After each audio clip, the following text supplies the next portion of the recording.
helping of the world's greatest classic car show. There's every type of car here that you can imagine, racing from every era, and that's just the beginning. This is the car festival where the party never stops. And we've got all the best bits from both on and off track.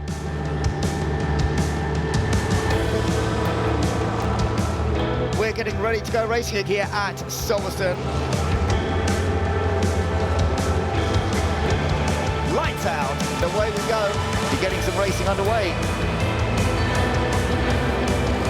Blindingly quick, to be honest. We've got Damon Hill out there. Well, we've really got a chance here. It's going to be a close battle. And absolutely launching it. Who's brave? Who's brave on the brakes? It's got the inside line. Pure aquaplaning. Putting some pressure on and trying to go through. Great battle. He's going for the late braking manoeuvre and he's got back in front. Looks as though he's on target for victory here. Taken the lead. Celebrating with lots of wobbles across the line. So we're here in the classic car auction sale room and looking around. I mean, this is a petrol head's idea of paradise. What have you found? Paradise. Here's the Porsche 944 Turbo SC that I raced in the 1988 AFN Championship, restored to exactly as it was. Oh, I'm feeling a bit emotional now. Get your tissue. Oh. Now this has caught my eye, a 1925 Bentley 3-litre Vanden Plas style Tourer, and it really is the epitome of style from that era. And interestingly, back in 2015, one of these sold in Florida for just under $500,000. So I'm really intrigued to see what it's going to fetch in the auction today. Now, here's something rather special. A pair of driving gloves, actually used by Lewis Hamilton in the second free practice at the Spanish Grand Prix 2021, signed by the maestro himself. Now, whether it's this gorgeous 1969 Porsche 911T, which is actually part of Richard Hammond's collection, or perhaps maybe two wheels are more of your theme. We've got a lovely little Norton here, Sunbeam, or maybe you've got your eye on the Italian stallion, the 1993 Ferrari Testarossa. But whatever you're into, there is something for everyone here at the Classic.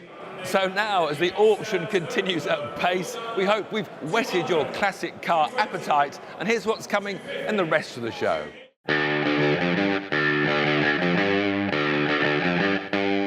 First up, we take a look at a name synonymous with motorsport, Sir Stirling Moss, with the MRL Royal Automobile Club Woodcut and Stirling Moss Trophies race.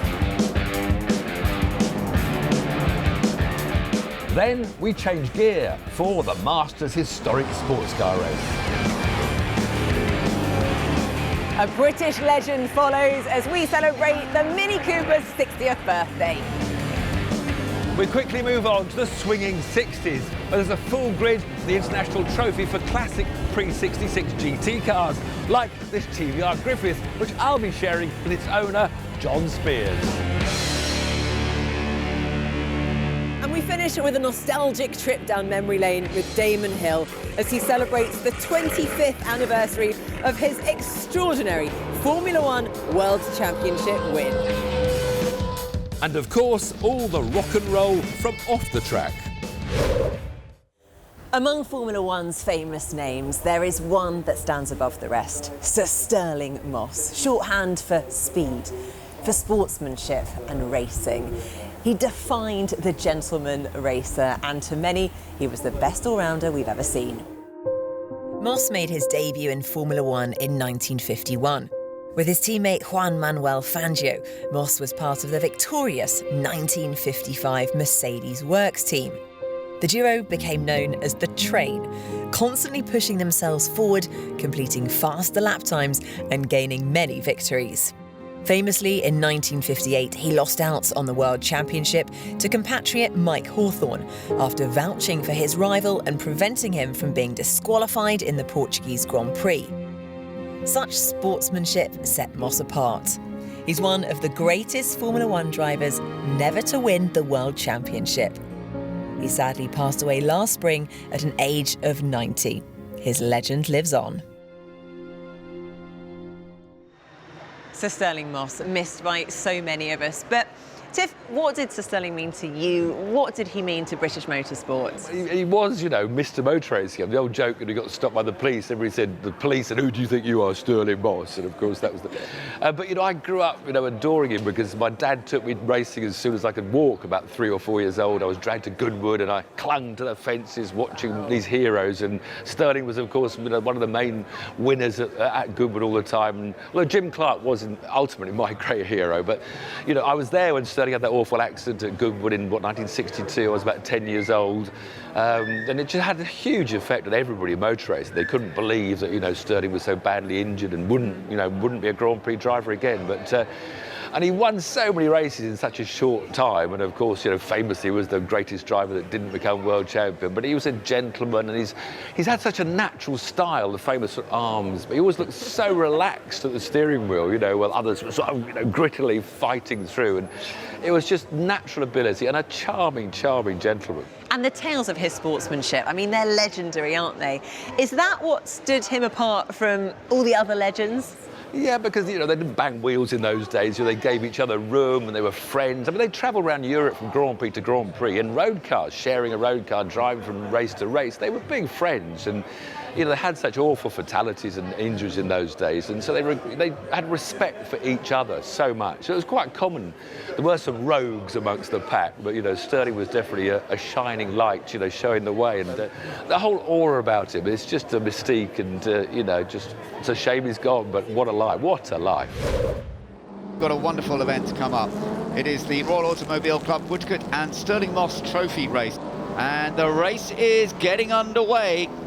Straight away we're into the action, and Sam Hancock from pole position in car number 66 is leading the way, but he's under a bit of threat, there's no doubt about it, into the first corner at Abbey. Oh, it's all getting a bit tight through there. Then we've got a complete turnaround as they all head back out. He lost out quite considerably. It's the number 124, Roger Wills, who was on the outside of the front row, who has actually taken the advantage and proved very, very effective through the first couple of corners. These conditions are tricky, as you can see. And it's Richard Bradley in second place in the other Lotus 15. They're such nimble cars, and the bigger Lister Jaguars not really able to get the power down and up towards the tighter section of the track as the cars stream through. What a great start as well. No problems at all for anyone as they head down the Wellington Straight for the first time, and it's still Roger Wills leading, and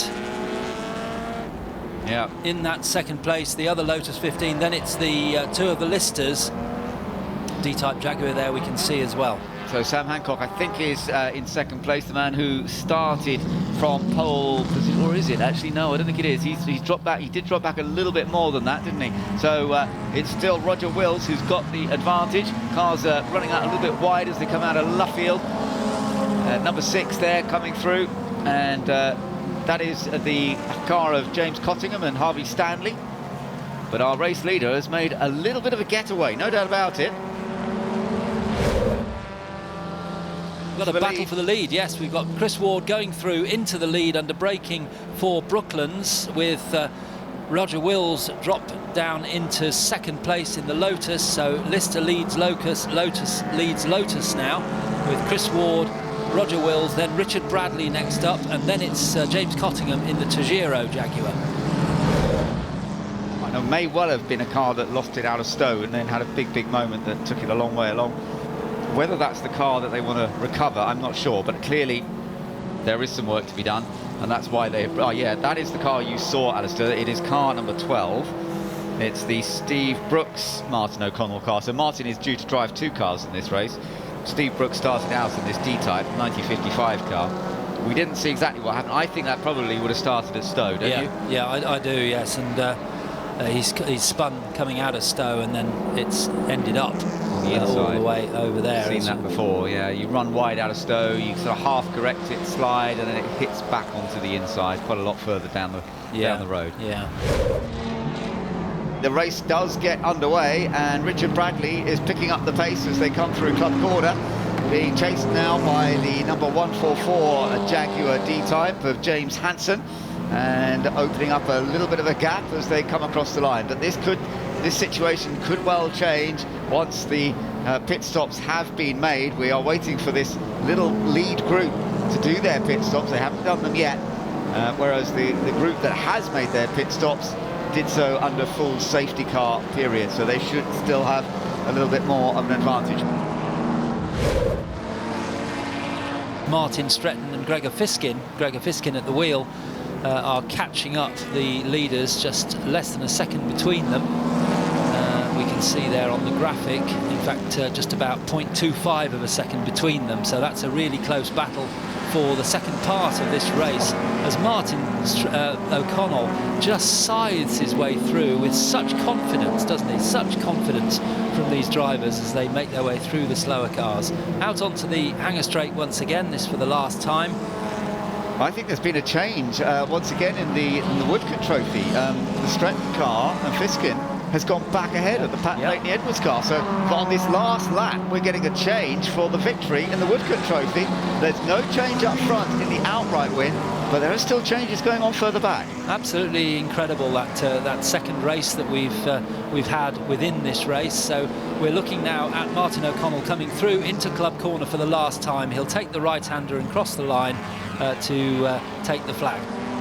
Here he comes out of the last corner after a very controlled, superb effort from Martin O'Connell, who comes across the line to take the victory in the Royal Automobile Club Woodcote and Stirling Moss Trophy races. Now, he's won the Stirling Moss Trophy and won the whole race outright, but the Woodcote Trophy, let's just wait and see, because the cars are coming over the line. We're still waiting for those Woodcote Trophy cars, and there we are. That's the car we think is now in second place in that group. It's the number 545 car, which there it is. You can see it in the darkness just about, which is leading the category. And I think that's going to hold on. Gregor Fiskin at the wheel at the moment, but it's still very close between them. The number 11 car is directly behind. It could still change in the last few corners, and this is for the all-important Woodcote Trophy, a prestigious victory on hand here. We don't know quite what happened to Pat Blakeney Edwards, because he was ahead a lap or so ago, but then it swapped around again. Into the last corner they come. I think Gregor Fiskin's going to do enough as long as he can get through the traffic. He's going to get a little bit held up. Oh, and it could change on the line, but also problems for Pat Blakeney Edwards. Across the line they come, and he just held on, I believe. Yeah, and in fact, Sam Hancock got alongside. We couldn't really see it in the murk, but Sam Hancock got through there. But he's actually in the different category. Let's take a look at the result of that final race then. Martin O'Connell taking quite a comfortable victory in the end over Roger Wills. The Liston Obley finishing up in third place, and the Brundle Pearson car in fourth in the end. But many congratulations to Martin Stretton and Gregor Fiskin in eighth place overall, but they got their win in their particular class, the Woodcote Trophy. And now for some racing. It's back on track with the Masters Historic Sports Car Race. An incredible array of cars, all finding the balance between less weight and more horsepower. Couple of corners all ready to see the start of a 50-minute encounter for Le Mans sports cars of the 60s and 70s. Up front, it's Alex Brundle on the left, Martin Brundle's son, who will be starting from pole position. Ollie Bryant will be with him on the front row. Then it's Tom Bradshaw and Chris Bayton right behind, with Christian Pittard and Gary Colbert in another Lola T70. Race gets underway. Good start from Alex Brundle, gets a good clean getaway into Abbey Corner, flat out through there, and the chase begins now all the way down amongst these 38 cars that have entered this race. But it is a longer race, so you need to keep your head together in the early stages, not make any mistakes, get the feel of the car, and be wary that we might get the odd shower of rain falling upon the cars at some point. I've just seen a car in the gravel at the Exeter Club. I think we're going to see a red flag. We're definitely going to see a safety car. There you are, that's the car I've just seen go off on the exit of club. Car number 99, that's Nicholas Chester in another Lola T70, deeply buried in the gravel. And this could lead to a red flag, or certainly a safety car period, I would think, because it is dreadful out there right now, full rain, and everybody hiding under huge umbrellas trying to stay dry. But That's all right if you're in a loaded T70, I suppose. At least you've got cockpit over the top of you. Safety car is in action now. No great surprise. A bit hard on Alex Brundle, who'd opened up a 15-second lead before this period happened. Very impressive few laps. Even in the wet, his lap times were blindingly quick, to be honest. But he is now... he's gone off. Oh! Big slide for Alex Brundle. Just pure aquaplaning. Yeah. That's what that is. That is what aquaplaning is, when there is simply no grit at all. You are floating across the surface of the water, and that's going past the Lola that had presumably done much the same thing. Much the same, yeah, and that's why the officials have decided to neutralise this race, because it doesn't matter how good you are, and we know Alex Brundle is one of the best. When you hit standing water like that, there's nothing you can do. And we can see Alex going past our commentary box now. It's just a white dot in a very grey scene, and another car off, and another one going off, and I hope that can turn before, and it looks like Gary Culver, that is, backwards off in the gravel. Red flag. And yeah, that's unsurprising. No, I know. Well, they've got to go and pickle these cars up now. They've got to get them out the gravel traps. Another one. No fun. Another one has gone off as well. The Tay-Deck coming across the grass, and that was the car we saw spin earlier, actually having another spin. Just look at the amount of water over there. I mean, it's like a river again. We saw this yesterday at one stage, and look, floating around Alex Brundle's car. Even he's going so slowly, but it's still aquaplaning at very slow speeds. Remember, they went out on slicks. It was dry. So are they on slicks or are they on treaded tyres, these cars? Because they're on older cars, aren't they? So I think they may be on treaded tyres. We will be getting some racing underway in just a few moments' time, and the safety car is disappearing into the distance, and Alex Brundle is sort of going with the safety car. I hope that Ollie Bryant catches up. I think he will do as they head down. They've still got a little bit of the lap to complete here, down through Stowe, and then they've got a short straight, the dip at Vale, into the final left-right, and we will go racing again. So Alex Brundle is setting the pace, and he's already picking up the speed, actually. He really has gone for the restart, sensibly enough, and immediately gets on the power, and the race restarts with 10.5 minutes to go. Alex Brundle leads the way as the Masters Historic Sports Car get back into race action, chased by Ollie Bryant, Hadfield in third place, Lynn in fourth, and then the rest of them filing through. Now, you can see the amount of spray does make visibility tricky indeed. Tom Bradshaw coming through next. He's still in ninth place. Couldn't overtake, of course, until he went over the line. And it's through this tight and twisty section that he might have a bit of an edge. So we'll see whether he closes up. Brundle in control. Looks as though he's on target for victory here in this Masters Historic Sports Car race. And he's been putting on such a great display, whether it's dry or wet. In the teeming rain, he's survived a nasty aquaplaning moment, and he's generally been right on top of the game. So the gap was 2.5 when we last saw. It's definitely coming back down again.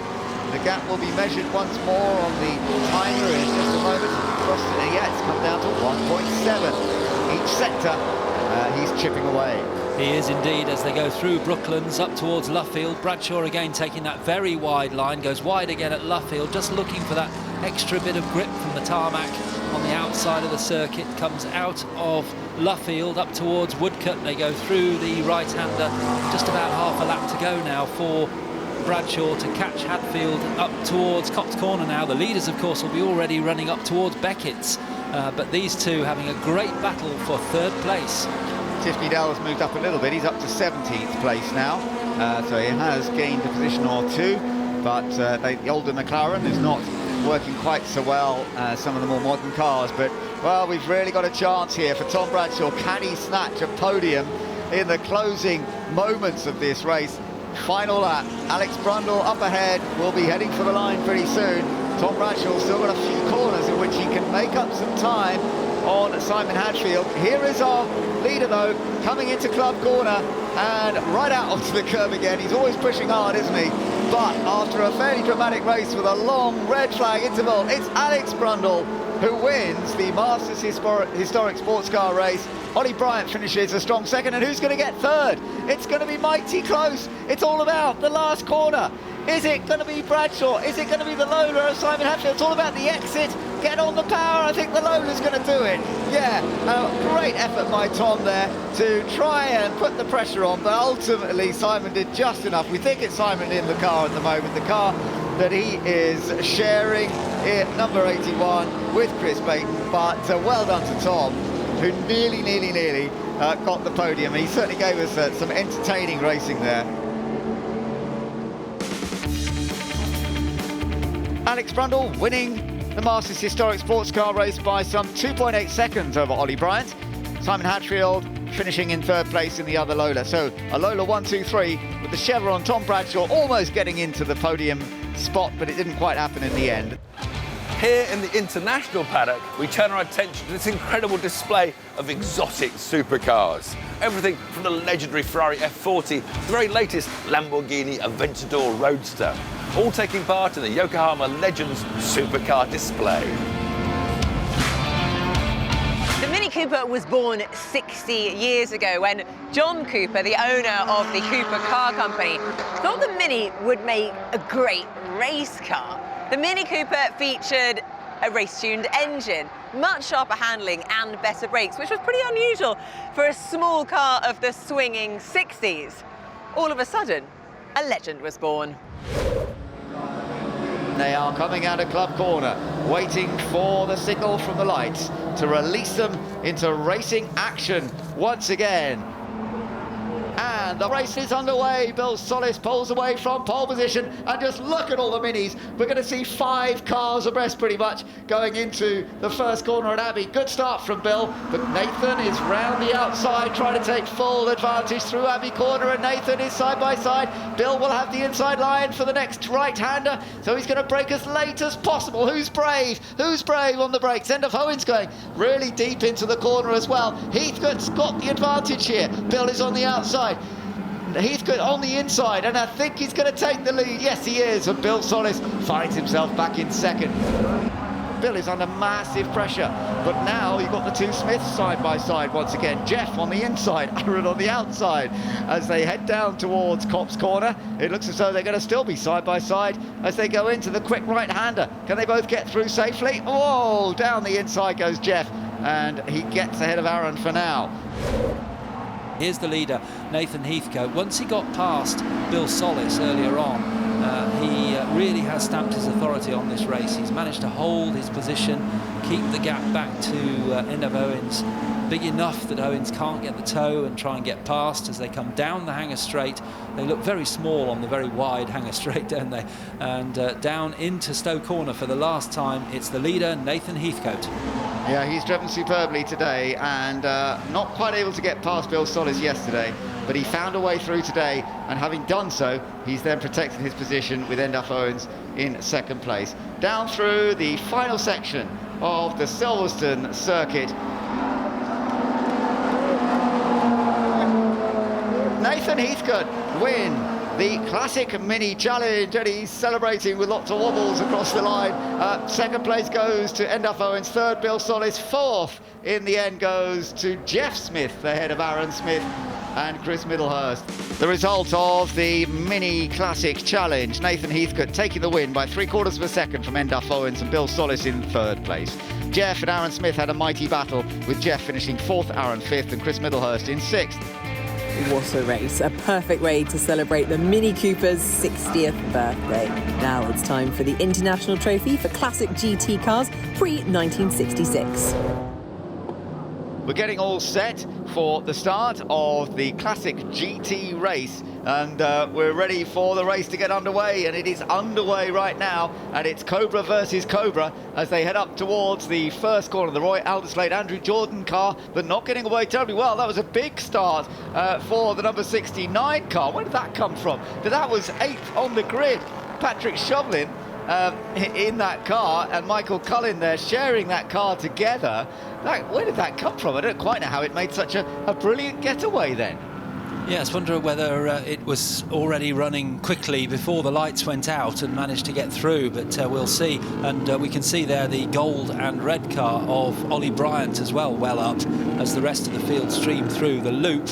And the cars will continue coming, won't they? And it's Paddy Shovelin who is leading, and that looks like the Callum Lockie. Well, it'll be Julian, won't it, in the car now? Yeah, Julian will have started. Yeah, Julian Thomas, and then it's Ollie Bryant in third place. He's driving solo, and Paddy Shovelin going very wide. So Julian Thomas takes the lead. Ollie Bryant into second place. Shovelin in third.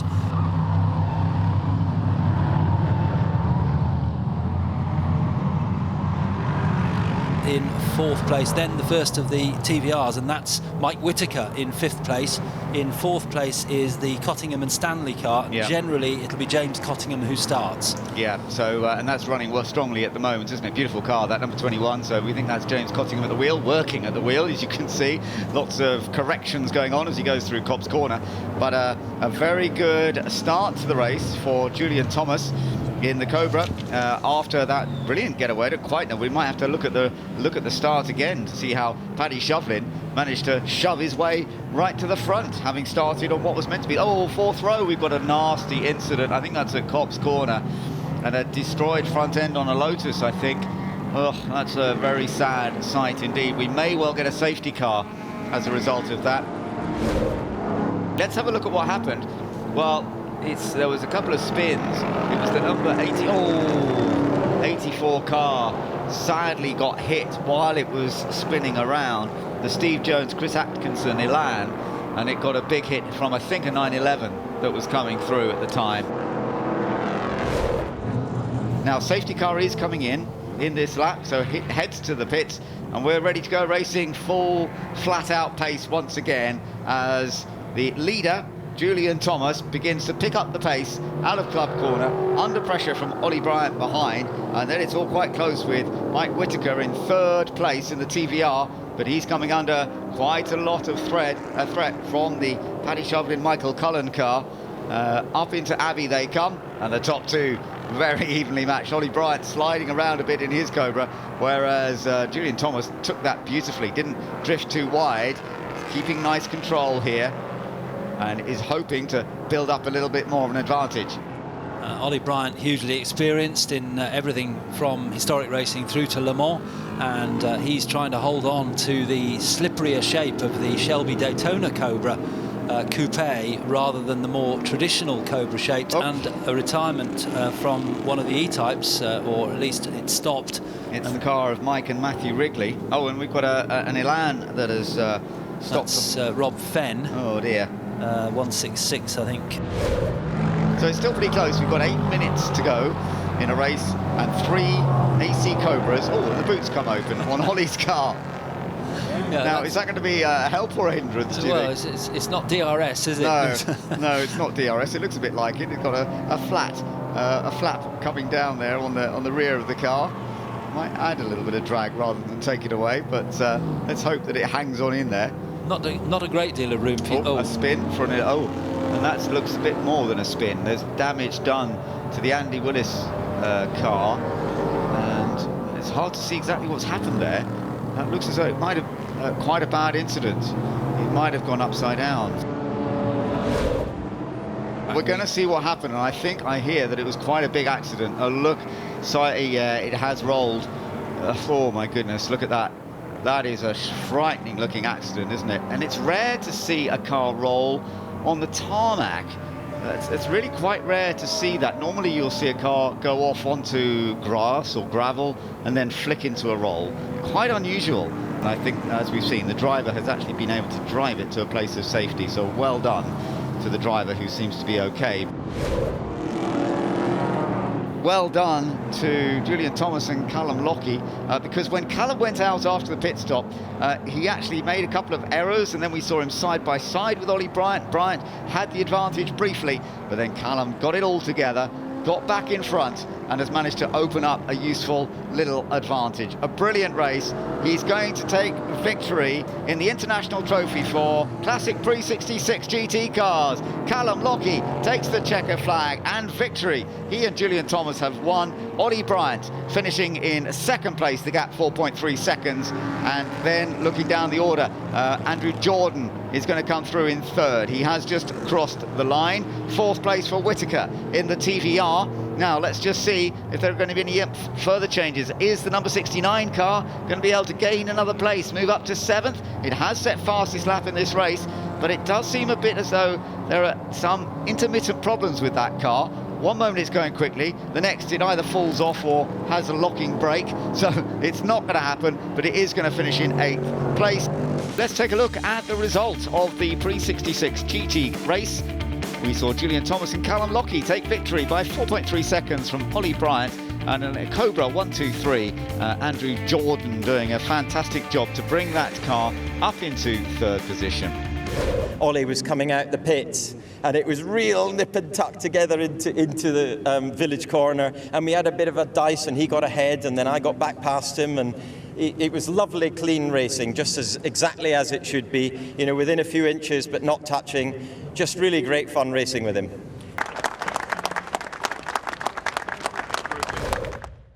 Yo, dudes. The Classic doesn't just have packed grids, it has a packed musical lineup as well. As what? We absolutely love reggae.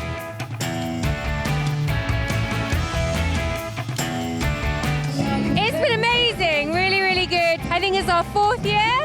Yep, absolutely fantastic. It's our first time, we're definitely coming back.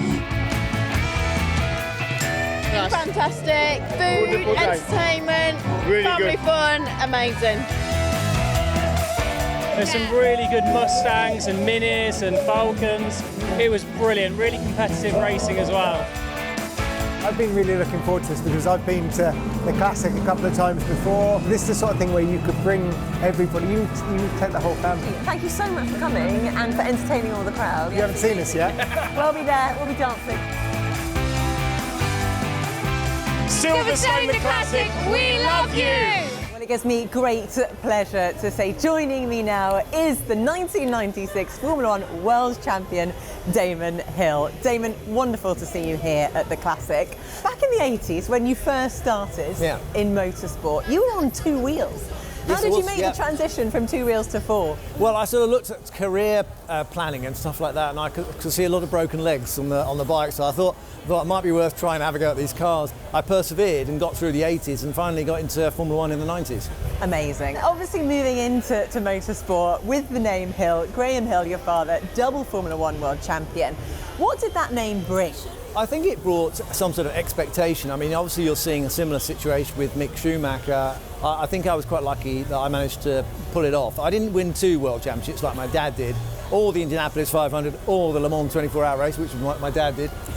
Still like I added something to the Hill family trophy cabinet, because I won the British Grand Prix, which he never did. But going into 96, what felt different? Did anything feel different that year? Yeah, I think basically this car was designed with me in mind. It was the first car that was ever built to fit my size 11 feet. And so it meant I could actually get my feet on the brake pedals. You could use it properly. Yeah, that always helps. So thanks to Adrian Newey for that, because he did go to extra lengths, and so I fit beautifully in this car. It's a lovely car. We are here celebrating 25 years since that moment, since taking home the Formula 1 World Championship title. Can you just tell us, what was it like? What were the emotions that were running through your mind at the time? I think it's very difficult to sum up. Its relief is a lot of the emotion, actually, and because the stress is huge. But so actually to bag the championship, but later you feel it. You know, like later in the week when everyone's gone home and the press have gone, you wake up one morning and you kind of go, hey, I'm a world champion. That is quite a nice feeling. Excellent, that's what we like to hear. Well, Damon Hill, it's been an absolute pleasure talking to you. Thank you very much. We're so pleased you could be here, showcasing off your championship winning car. And I'm just going to say, good luck. Can you get out on track again? I can read it.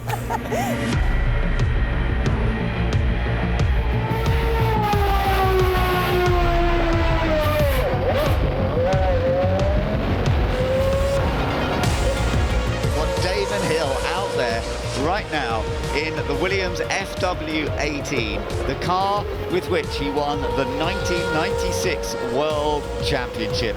Ended up a title battle between him and his teammate Jacques Villeneuve. They had the strongest car, and it actually went down to the wire, down to the final race in Japan. And it was a wonderful opportunity to celebrate another British world champion as he took the title at that final race in Japan.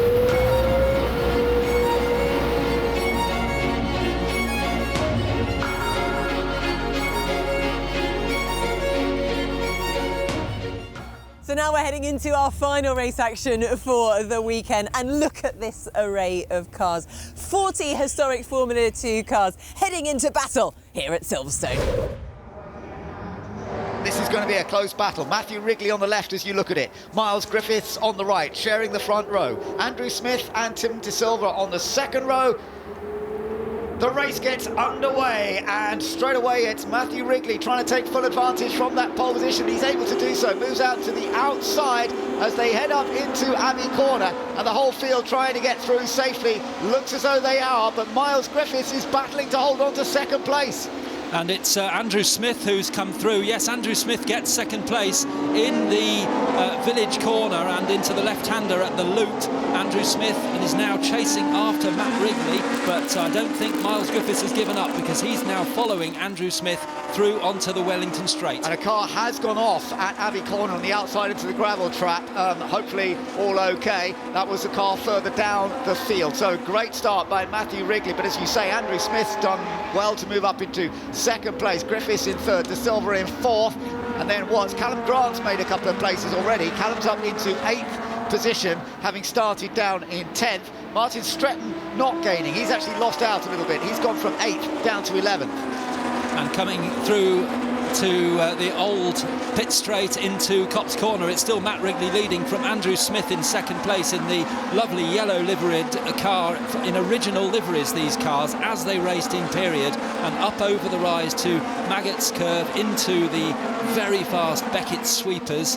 And it's still Matt Wrigley leading in the march from Andrew Smith in the slightly older march as they go down onto the Hanger Straight once again, and this will be to come round to complete the first lap. And 4 cars it is in the lead battle, and the loser really in that one, Ben, is Tim De Silva, because he was 4th on the grid. He's dropped down to about 7th. Safety car, and I think it's because of the car that's gone off at Abbey, so they will have to slow down and they will be guided around by the safety car. The safety car has come back in, and we're getting ready to go racing again, and absolutely launching it. Matthew Wrigley almost catching everybody else out. Andrew Smith in second place, losing at a few car lengths, and actually he's going to be under some pressure from Miles Griffiths, or no, in fact it's Matthew Watts, yep, isn't it? Yep. Matthew Watts who's in third place. So Matthew really is on a charge and trying to chase down second place. Great restart, clever restart by Matthew Wrigley. A little bit of time still left for Smith to keep the pressure on. He is keeping the pressure on. He goes really late on the brakes as they come into Village Corner side by side. Oh, he's going to get the inside line into the left-hander of the loop. He's taking the lead. Andrew Smith has taken the lead, but Wrigley's coming back. Matt Wrigley's got the inside line as they come through Aintree, and he retakes it once more. What a fight. Absolutely brilliant, and they both give each other plenty of racing room, and they come down towards the left-hander at Brooklands, but look who's caught them. Miles Griffiths is now right on the lead battle, so we've got 3 cars for the lead. It's Matt Wrigley, it's Andrew Smith, and then it's Miles Griffiths. Miles Griffiths going for the inside on Andrew Smith through Luffield. Wow, yeah, he's taken that inside line. I thought they might touch. Oh, into the gravel trap. What a shame. Oh, I don't want to see that. Smith gets run wide there. Just give each other space, guys, because it's such a good race. We want to see this go all the way. Race leader still Matt Wrigley, but I have to say Griffiths is really on the case at the moment. He seemed to struggle initially, but he set fastest lap, and he is now chasing our race leader. Absolutely brilliant drive from Miles Griffiths. Just such a shame for Andrew Smith to just get pushed out into the gravel a little bit there, but the leader's coming through Beckett's. They're coming down to start the last lap. We've got a whole more lap of this, Ben. Absolutely fabulous race as Miles Griffiths, and we have a red flag. Yeah, we have a red flag. We can see it from our commentary position. It's just come up on screen now. I don't know. Oh, number 31 car has gone off. What a shame. That's going to spoil the end of this race. I believe that's Rob Wainwright's Crosley It's ended up in the gravel on the exit of club. He's out of the car, but of course it's in a very dangerous position. They've had to red flag. Here's our incident with Rob Wainwright, just spun into the gravel, lost it coming through the old Woodcote corner. A scary place to lose the car, actually. Sadly, he's out, and it has ended the race because that was such a great tussle going on up front. But it means that the winner of the Formula 2 race is Matt Wrigley. Let's take a look at the result of the historic Formula 2 race, ending under a red flag, but what a battle. Matt Wrigley taking the win, and because the red flag came out, Miles Griffiths having to settle for third. Definitely did not make that easy, and I think I probably looked out slightly that red flag. It's how it goes, and I sort of kept it clean, but didn't drive that tidily for the first couple of laps. But it is what it is. It's great to be up here. There we go.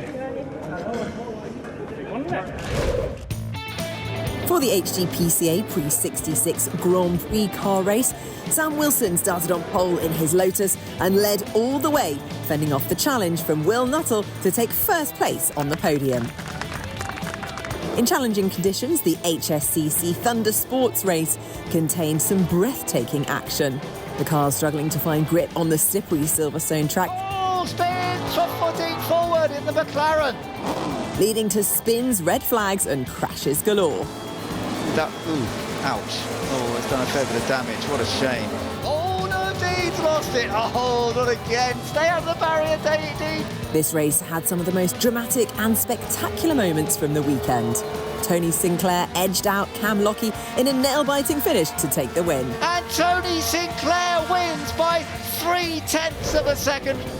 The MRL pre-war BRDC 500 saw a commanding performance from the team of Fred Wakeman and Pat Blakeney-Edwards, dominating the race from pole position to take the checkered flag. Victory in the pre-war BRDC 500 goes to Fred Wakeman and Pat Blakeney-Edwards.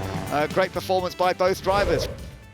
Wow, we really have been treated to some spectacular racing over the course of the weekend in some incredible machines. I mean, you've been lucky enough to be on track virtually the whole weekend. How's it been? I managed to survive 5 races with some good results and some not so good ones. But, you know, it's been wet and it's been dry and it's been flooded. It's been challenging, to say the least. But, as always, brilliant fun to be part of. Well, it's been fun to watch you racing, that's for sure. But sadly, it is almost time to say goodbye. But before we do, why don't we take a look back at the best bits from this spectacular weekend at the Classic. Congratulations to everybody for having such a good day. Oh my God! Time for us to have a cup of tea. Oh my goodness, look at that.